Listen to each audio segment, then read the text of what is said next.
Welcome to our channel. Today we how to design a SaaS pricing model, complete guide step by step clearly. Begin by identifying your target market. Understand who your ideal customers are. Conduct market research to evaluate customer needs and preferences.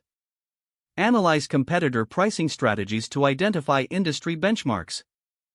Decide on your pricing strategy.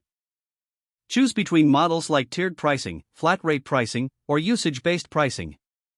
Define the features and benefits tied to each pricing tier or plan.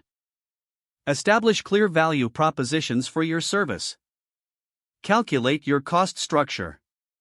Consider both fixed and variable costs associated with your software. Ensure that your pricing covers these costs while allowing for profit margins. Create pricing tiers based on your findings. Develop at least 3 distinct pricing levels.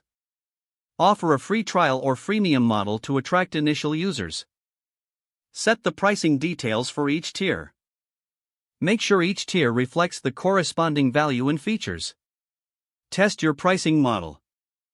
Conduct A/B testing with different pricing options to gather data. Gather feedback from early users to refine your pricing strategy. Monitor customer behavior and retention rates. Adjust your pricing based on performance and market changes. Communicate your pricing clearly. Use concise and transparent language to describe pricing plans. Ensure that potential customers understand the value they receive. Create marketing materials that highlight the benefits of each tier. Finalize and launch your pricing model. Roll out your pricing strategy to your audience. Continue to monitor and iterate on your pricing model as necessary. Don't forget to like this video and subscribe to our channel for more step-by-step tech guides.